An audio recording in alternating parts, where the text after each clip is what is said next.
I had refused Ezra Vance's proposal twice, and I had never once told him the real reason, and I did not expect the blizzard that trapped us together for 4 days in a line shack no bigger than most families' kitchens to be the thing that finally pried the truth out of me. My name is Addie Foss, and I was 26 years old that winter, running 160 acres of my father's homestead alone since he'd passed 2 winters before, in the particular stubborn independence that half the county found admirable and the other half found simply sad, depending on which of them you asked and how much sherry they'd had at the last church social. I ran 40 head of cattle on land proved up under the Homestead Act 9 years earlier, kept my own accounts, mended my own fence, and had learned, in the 2 years since my father's death, that a woman alone drew considerably more unsolicited advice than actual help, though Ezra Vance had been the notable exception to that particular rule, showing up with his own hands and his own tools whenever my fence needed mending or my roof needed patching, without ever once making it into the kind of gesture that required a debt repaid.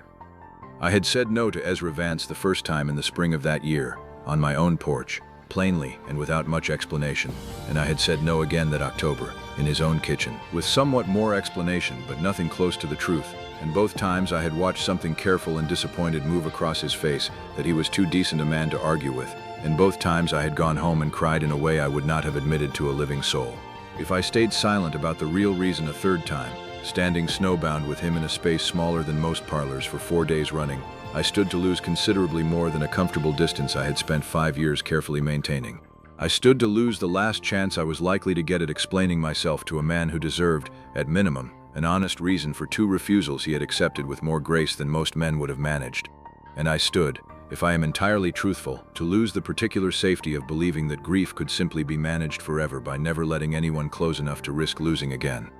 The storm came down out of the Bridger Range on a Tuesday in late January, the kind of storm old-timers in that country still measured other storms against for years afterward, part of the same brutal winter that ranchers up and down Montana Territory came to call the Great Die-Up. On account of the cattle losses that winter ran higher than any before or since, entire herds found frozen against fence lines in the spring thaw where they drifted trying to escape wind they had nowhere to escape. Some ranchers in that county lost 60–70% of their stock that winter, a loss that took years and considerable borrowed money to recover from. And I remember thinking, riding out that morning with my own herd numbering considerably fewer head than it once had, that checking on 40 cold, stubborn cattle was a poor trade for whatever this particular storm was about to cost either of us. I had ridden out that morning to check my own stock along the boundary I shared with Ezra's family spread, the Vance outfit running considerably more head than my modest homestead could manage, and Ezra had ridden out from the opposite direction for the same reason, both of us caught by a storm that came down faster and harder than either of our own considerable experience with Montana winters had prepared us to expect.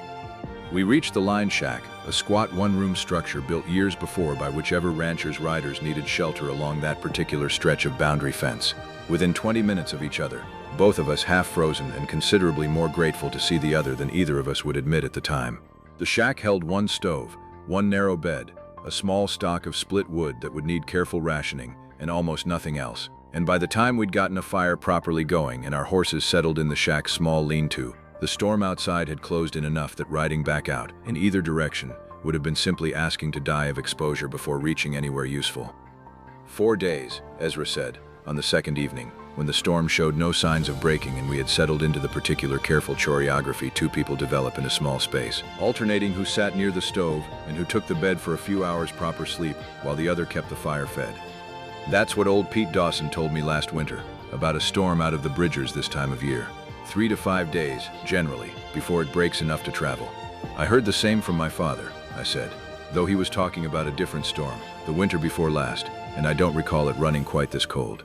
We had fallen, by that second evening, into the particular safe conversational territory 2 people maintain when neither wants to address the actual weight sitting in the room between them, trading small practical talk about the wood supply and whether the horses would hold up in the lean-to and how many more days our modest stock of coffee and hardtack could reasonably be stretched. And I want to be honest that I maintained that territory with considerably more determination than Ezra did, because Ezra, it turned out, over the course of that long second night with the wind screaming against the shack's single small window, had decided he was done pretending the weight wasn't there.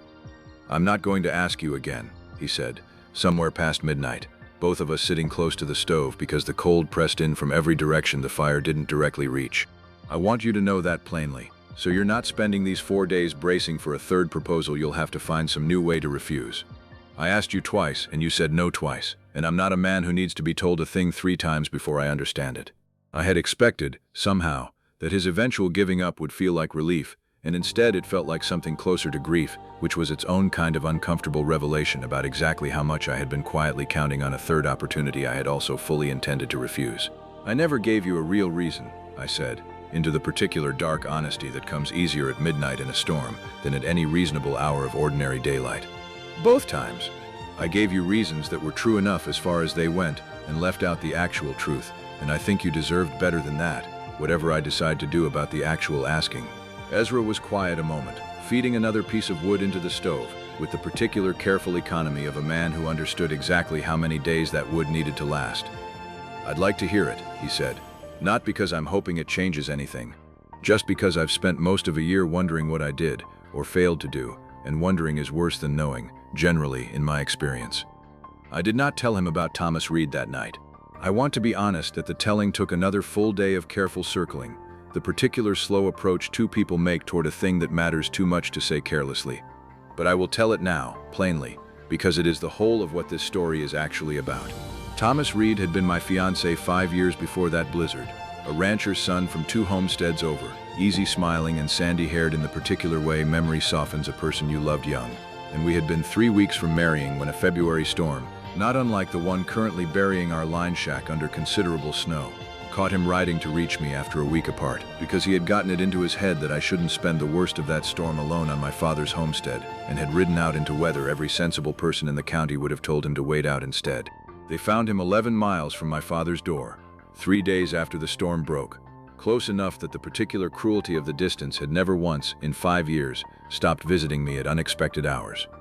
I had spent that first terrible year believing, with the particular unreasonable logic grief manufactures, that I had somehow willed the storm into existence by wanting him close enough to weather it with me, and it had taken considerable time and my father's patient, plain-spoken company to talk me down from that particular guilt into something closer to the truth, which was simply that Thomas Reed had made a young man's foolish, loving decision, and the weather had not cared one way or another about the reasons behind it. I still visited his family's small plot on the hillside twice a year, in spring and again near the anniversary of the storm, and I still, if I am entirely honest, measured every subsequent storm of my adult life against the particular quality of dread that one specific February had taught me to feel whenever the sky over the Bridger Range turned that particular shade of gray.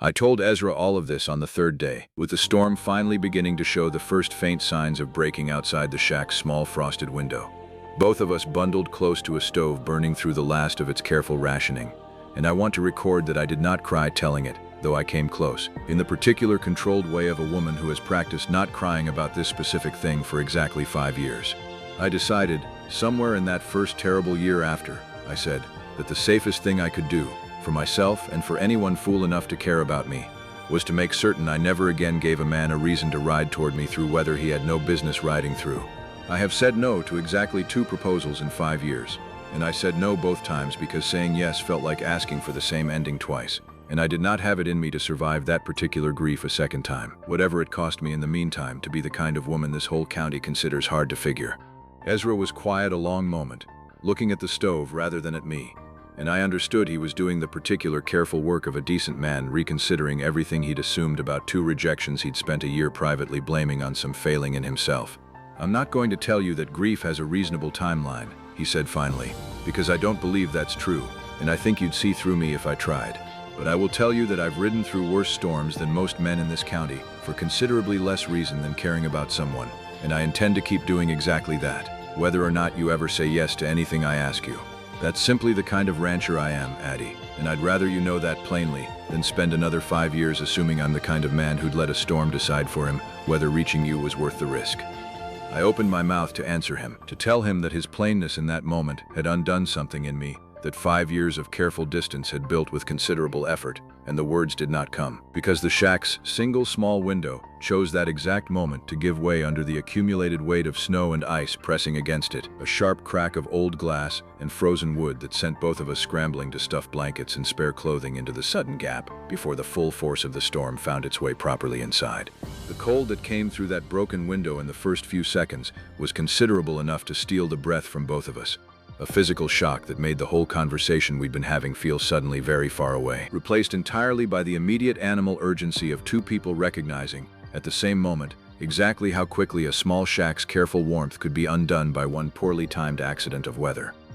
Ezra was already moving before I'd fully registered the sound, hauling the spare wool blanket off the narrow bed and pressing it hard against the gap with both hands. And I was beside him within seconds, with an armful of spare clothing from my saddlebag, packing it into every remaining crack around the blanket's edges with the particular focused efficiency that comes only from understanding, without needing to discuss it, exactly how much both our lives depended on getting this right quickly. We spent the better part of an hour in the particular urgent physical cooperation of two people solving an immediate crisis together, packing the broken window with everything spare the shack contained, feeding the stove more aggressively than either of us had planned to ration it, and by the time the gap was properly sealed and the immediate danger had passed, the particular vulnerable moment that had existed between us before the window broke had shifted into something else entirely, forged rather than interrupted by the shared urgency of keeping each other warm and alive through one more difficult hour. "That's twice now," I said, once we'd settled back near the stove, considerably closer together than the careful distance we'd maintained the first 2 days,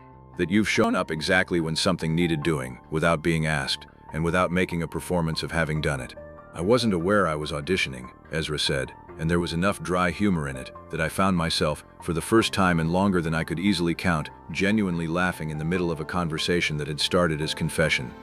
"You weren't," I said. "That's rather the point. Thomas would have made a performance of it, I think, if I'm honest about him too. Not out of vanity.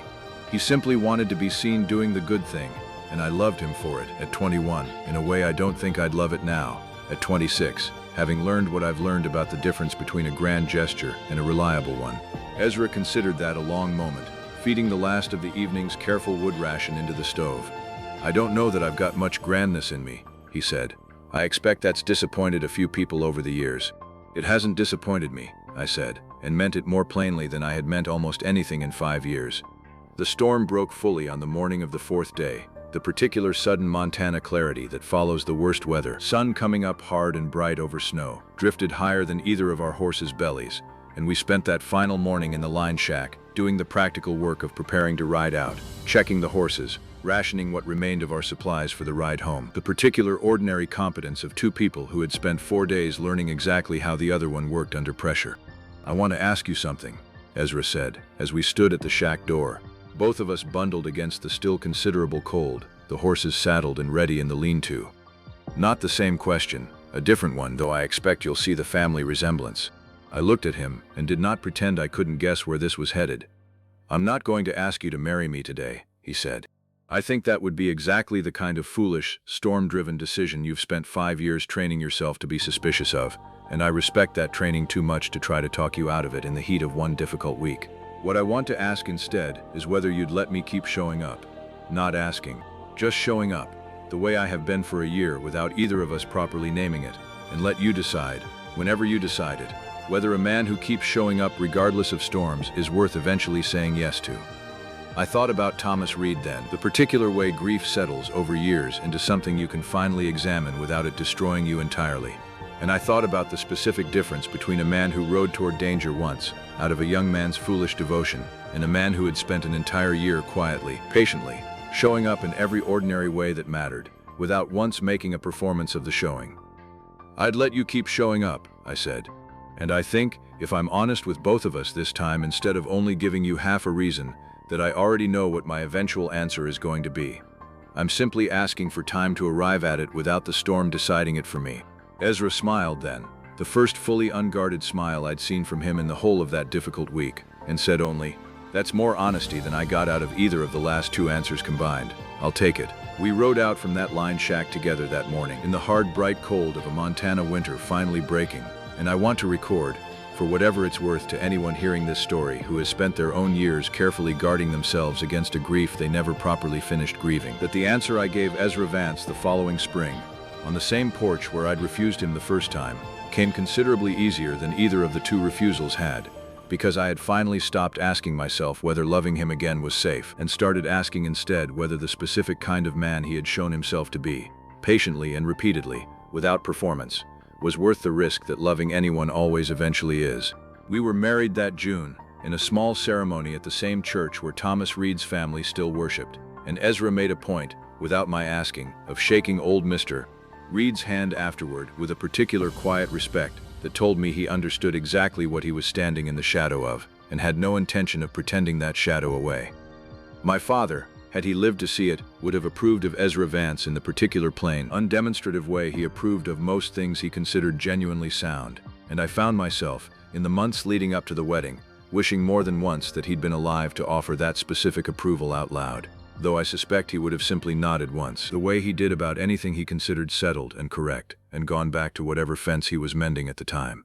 I still keep Thomas's photograph, the one taken the winter before he died, in a small frame on a shelf in the house Ezra and I built together on the combined acreage of our two homesteads. And Ezra has never once asked me to put it away, understanding, I think, that a woman who has learned to carry two kinds of love at once, the kind that was lost and the kind that finally arrived despite every careful precaution against it, is not a woman choosing between them, but a woman who has simply, finally, made enough room. We rebuilt that old line shack the following summer, not because either of us needed it particularly for the cattle work, but because Ezra said a place that had held 4 days that important deserved better than to fall down from neglect. And we spent 3 long summer weekends replacing rotted timber and resetting the stone foundation, working side by side in a way that had, by then, become simply how we did most things. Some winters still, when a storm comes down hard enough out of the bridgers, I think about that broken window and the particular hour we spent packing it closed together, and I understand, more clearly each year, that some of the most important repairs a person ever makes